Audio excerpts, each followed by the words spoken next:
The bell above the door rang at 11:40 in the morning, which was the first thing Lieutenant Commander David Reyes noticed, because nobody had touched the door. He would think about that later. At the time, he was standing at the back of the auditorium at Coronado, arms folded, watching the ushers work the rows with the practiced efficiency of men who understood exactly which civilians belonged and which ones needed redirecting. The ceremony didn't begin for 20 minutes. The folding chairs were filling from the front. Families arranged themselves with the specific anxious formality of people who had waited a long time for something they weren't entirely sure they deserved to see yet. The old man came in alone. He wore a jacket that had been dark green once, many years before the sun, and the washing had taken most of the color out of it, leaving something closer to the shade of old wood than military fabric. His boots were the kind that accumulated dust the way certain things do when they've been used outdoors for decades. Not dirty, exactly, not neglected, but permanently marked by the land they'd crossed. He wore a cap low over his eyes. He moved with the particular economy of a man who has learned not to waste motion, finding the nearest open seat in the back row without looking at anyone, without asking, without pausing to orient himself. He sat down and folded his hands in his lap and waited. Reyes watched him for maybe 3 seconds. Then the usher reached him. The usher was a junior petty officer named Kowalski, 22 years old, squared away in every way that mattered, and operating with the specific confidence of a man who had been briefed on his job and felt clear on the parameters. He bent slightly at the waist in that performative way people do when they want to seem polite while conveying the opposite. "Sir," Kowalski said, "this section is reserved." The old man looked up. Reyes couldn't see his face from that distance. What he could see was the stillness of it. The way the man didn't react to the usher the way most people react to unexpected authority, with a small flinch, a quickening, some involuntary advertisement of social discomfort. He simply looked at Kowalski the way a man looks at the weather, registering it, factoring it in, not personally offended by it. "Reserved for family," Kowalski clarified. "I understand," the old man said. He said it without any particular feeling, the way you might acknowledge a fact about road conditions. "Are you here with one of the graduates?" There was a pause. Not the pause of someone searching for an answer, but the kind that arrives when a man is deciding how much of a truthful answer to give. "I know a few of them," the old man said. "I'm sorry, sir, but we need family documentation for this section. There's general seating available at the rear of the facility." The old man looked at the seat he was already in, which was in the rear of the facility, and then he looked back at Kowalski. Then he stood. He did it the way he'd sat, without drama, without the size and repositioning of the elderly, just a smooth transition from one position to another that had nothing of age in it except the lines on his face. He nodded once, which Reyes read as acknowledgement rather than agreement, and he walked out of the row and toward the main exit, and the bell above the door rang again when he pushed through it. Kowalski watched him go, satisfied. Reyes watched Kowalski. Something moved in the back of his mind that he didn't have language for yet. He'd been in the teams long enough to know that sometimes a thing looked exactly like what it was, and sometimes it looked like what it was trying to be, and the distance between those two conditions was the entire substance of his professional life. The old man had looked like a lost civilian who'd wandered into the wrong section. But the way he'd moved, the way he'd waited, something in the body language filed itself in Reyes as misaligned. The way a single-off note in a chord makes the whole thing ring wrong, even if you can't immediately name which note. He pushed off the wall and walked toward the exit. The old man was outside, standing maybe 30 feet from the entrance in the bright flat light of the California morning, looking out across the parade ground in the direction of the water. He didn't look displaced. He looked like a man deciding something unhurriedly. "Sir," Reyes said. The old man didn't turn immediately. He let the word reach him, let a full beat pass, and then he turned with the same quality of motion Reyes had noticed before, everything deliberate, nothing wasted. "Lieutenant Commander," the old man said. "Not sir." He'd read the rank insignia at distance and used it correctly, which was the second thing Reyes filed away. "Apologies for the trouble in there. Can I ask, do you have a graduate today?" The old man looked at him. The eyes were the color that certain rivers get in late October, brown with something deeper moving underneath, and they did not perform any of the usual things eyes do in the presence of authority. No deference, no calculation, No particular warmth deployed as strategy. They just measured. 4, the old man said. Reyes absorbed that. You have 4 graduates. For that I know by name. He looked back out toward the water. Probably more I trained that I don't know are here. Reyes stood with that sentence for a moment. You were an instructor? A pause. The considered kind. Long time ago, the old man said. Different facility. Different kind of training. What kind of training? The old man looked at him again, and the corner of his mouth moved in a way that was technically a smile, without any particular warmth in it. The kind that doesn't come up in conversation. Reyes looked at the jacket, the boots, the hands, the specific roughness of the knuckles that came from decades of outdoor work and not from a gym, the kind of hands that had been used hard for a very long time. He looked at the way the man was standing, weight distributed in a way that was slightly off-center from how most people stood, slightly forward of neutral in a way that suggested a body that had been trained to be ready to move without appearing to be ready to move. What was your MOS? Reyes asked, using the Army designation deliberately, watching to see if the man corrected him to the naval equivalent. 18 Alpha, the old man said without hesitation, which was Special Forces Officer, Army. Then, and a few things after. What kind of things? The old man watched a gull cross the parade ground, followed its path until it passed out of view, and then turned back to Reyes. You want to let me back inside, he said. It was not phrased as a question. Reyes felt the specific sensation he associated with operational misread, the retrospective recognition that he had been reading a situation incorrectly and that the situation had known this the entire time. He didn't let it show on his face. If you can provide some identification, Reyes said carefully. Standard procedure. The old man reached into the inside pocket of the faded green jacket with the unhurried deliberation of a man who had been asked for identification many times and had developed no particular feeling about the process, and he produced a card that he held out without ceremony. Reyes took it. It was the color of old paper and the size of a driver's license. There was a photograph on it that matched the man standing in front of him, perhaps 10 years younger in the image, wearing a jacket without insignia against a plain background. There was a name, Harlan Cross, and a number that Reyes recognized as a personnel identifier from a classification tier that he personally did not have authorization to query. Below the identifier, in the small, clean font of federal documentation, was a designation he had seen exactly once before in his career, on a briefing document that had been presented and then collected before he'd fully processed what he was reading. He handed it back. I'll have a seat reserved for you in the front section, Reyes said. The old man named Harlan Cross took the card, returned it to his jacket, and nodded once. Then he said, the back row is fine, and he walked back toward the entrance, and the bell rang when he went through it.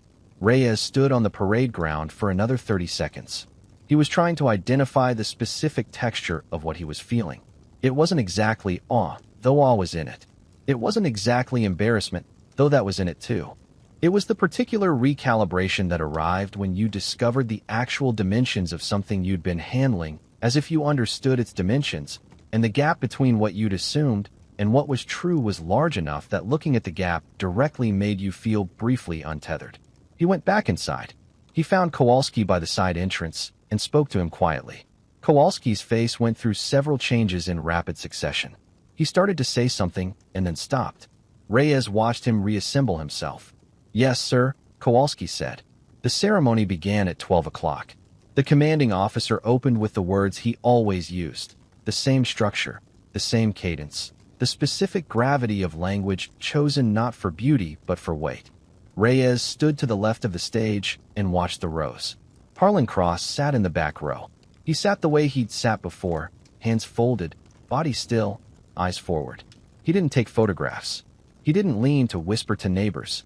He watched the ceremony with the focused economy of a man who had seen many ceremonies and understood what they were for and didn't require them to be anything other than what they were. When the names were called, Reyes watched. The first name was a young man from Oregon named Stafford. When Stafford crossed the stage, he did not look at the audience the way most graduates do, with the involuntary widening of the eyes, the brief, overwhelmed scan for familiar faces. He looked directly at the back row. His expression did not change, but something in his posture did, the straightening of a specific kind of acknowledgement. The old man in the back row gave one nod, fractional, like something being measured and confirmed. The second was a woman named Vasquez, which was rare enough at that point to generate a quiet shift in the auditorium's atmospheric pressure. She also found the back row. The same nod. The same fractional confirmation. The third was Dominguez.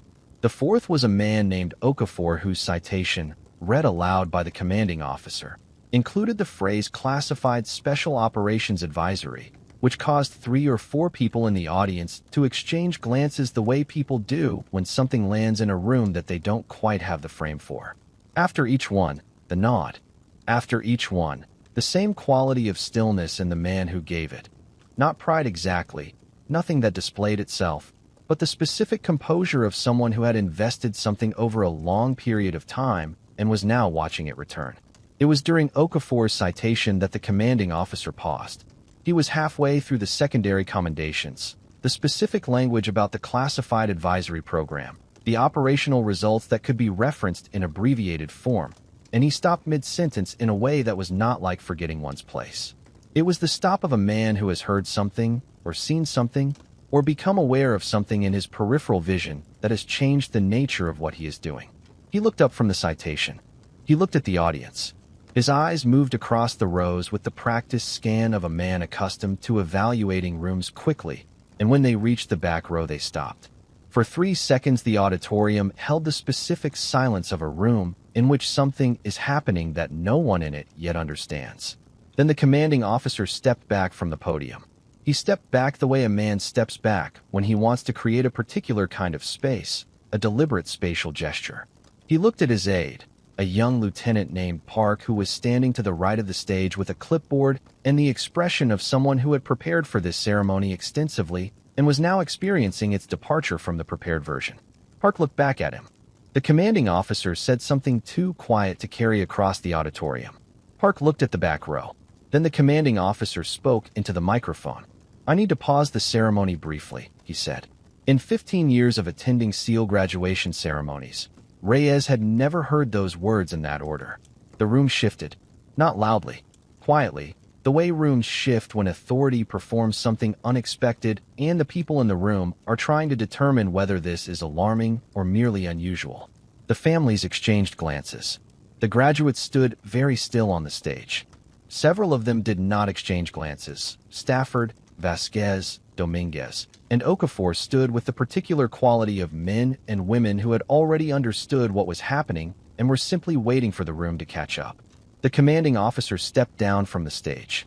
He walked up the center aisle, past the rows of families with their cameras and their carefully pressed clothes, past the junior officers along the walls, past Reyes, who had time in that moment to observe the specific quality of the commanding officer's expression, which was not the expression of a man performing ceremony, but the expression of a man walking towards something he considered to be deserving of the walk.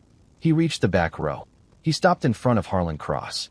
The old man in the faded green jacket and the dusty boots had not risen. He was still seated, hands folded, watching the commanding officer approach with the same quality of composure with which he had watched everything else in the room. His eyes did not widen. His posture did not change. He registered the approach and waited. "Mr. Cross," the commanding officer said. "Admiral," the old man said. "Not commander." "Not sir." "Admiral, correct rank," immediately, without looking at the insignia. The admiral looked at him for a moment with an expression that Reyes, watching from the side wall, would spend a long time afterward trying to accurately describe. It was the expression of a man who had been trying to locate something for a long time that had turned out to have been standing quietly in the back row the whole time, waiting to be found. "Would you come up front?" the admiral said. "That's not necessary," Harlan Cross said. "It is to me." The pause was long enough that the entire auditorium, silent now, completely silent, a silence of the kind that happens when a large group of people has understood simultaneously that they are watching something they were not scheduled to watch, registered it as a pause and held themselves in it. Then the old man said, "All right."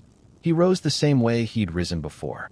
Smooth transition, no advertisement of effort, nothing of age except the topography of the face. He moved out of the row and into the aisle and walked toward the front of the auditorium next to the admiral, who matched his pace, which was, Reyes noticed, unhurried to the point of being slightly slower than a normal walking pace. The pace of a man who had been in enough genuinely urgent situations to have lost all interest in performing urgency, and the two men walked to the front of the room together. The Admiral stopped at the foot of the stage and turned to face the audience, and Harlan Cross stood beside him. The Admiral did not use the microphone. 32 years ago, he said, and his voice carried the way trained voices carry in institutional acoustics. When I was a junior officer at a facility I am not going to name in this room, I met an instructor who told me something I've never been able to stop thinking about. He paused. He told me that the difference between a man who breaks and a man who doesn't isn't strength. It's already been decided. Before the water, before the cold, before the log. It's decided in the ordinary moments, when nobody's watching, when there's no reason to hold on except that you decided to. He looked at Cross. I didn't believe him at the time. A pause. I believe him now. He turned to face the stage and the graduates on it, and he said, "The program that produced 4 of your graduating class members, a classified pre-selection advisory program that has, over 23 years, contributed to the preparation of over 200 special operators, was designed and run by this man. He has never been briefed into this room. He was not on the guest list. He found out about today because Petty Officer Stafford sent him a letter. He drove from his farm in Nevada, and when he arrived, he sat in the back row." The Admiral's voice did not change. He sat in the back row because that is the kind of man he is, and that is the kind of man who builds other men into what this day requires them to be. The room held itself very still. Stafford was the first. He stepped forward on the stage, not with the forward tilt of someone about to break formation, but with the precision of someone who had decided that what was happening warranted the movement, and he came down the stage steps and crossed to where the old man was standing and stood in front of him at attention. The posture was exact. Textbook. The kind of posture that has something underneath it. Then Vasquez. Then Dominguez. Then Okafor. The 4 of them stood in front of Harlan Cross and did not salute. Saluting was not the thing here. The gesture available to them and appropriate to the context was something else. The act of standing in the specific way they had been trained to stand, which was itself a statement, and the old man looked at each of them in turn. He did not speak. He nodded, once for each of them. Stafford's eyes were very bright. Vasquez looked like a person seeing something they'd been trying to describe for a long time and had given up on being able to describe. Dominguez was absolutely still. Okafor was looking at the old man with the specific expression of a person looking at the source of something they'd been carrying for years without knowing where it came from. Cross looked at each of them. Then he said, to all 4 of them together, very quietly, "Go do the work." Stafford swallowed. "Yes, sir," he said. The 3 words had in them the particular quality of words used in a context that gives them a weight they don't normally carry. The weight of years, the weight of something passed from one person to another in the space of a single sentence. The Admiral shook Harlan Cross's hand. Cross accepted it without performance and then looked out at the auditorium, and then he turned, because he had completed what he'd come to do, and he walked up the center aisle the same way he'd walked down it. Pace unhurried, economy complete, the faded green jacket moving quietly through the room. The bell above the door rang at 12:34. Reyes reached the entrance 40 seconds later. The parade ground was empty in the flat noon light. In the direction of the parking lot, a dust trail was just settling on the dry air. It had already mostly dissipated by the time Reyes reached the end of the walkway, and then it was gone, and the air was the clean, bare air of the California coast, and there was nothing to indicate that anyone had been there except the certainty, already beginning to calcify into something permanent, that something had happened in the back row of that auditorium that would take a long time to fully understand. Reyes stood there for a moment. He thought about the card, the designation printed on it, the specific tier of classification that designation represented, and what it implied about the kinds of programs it had been used to authorize in the previous quarter century, and what it said about the man who had held it and chosen to drive to Nevada and farm there, and occasionally write back to the young men who sent him letters. He thought about what the Admiral had said. It's decided in the ordinary moments, when nobody's watching. He looked out at the place where the dust had been. Then he went back inside, because the ceremony wasn't finished, and the work wasn't finished, and neither of those things waited for the time it took a man to stand on a parade ground and recalibrate everything he thought he knew about who occupied back rows and why. The doorbell rang behind him, which was the last sound of that particular morning. And then the California air settled back into itself, quiet and indifferent, the way air always does after something passes through it that it will not remember and that the men who felt it will not forget.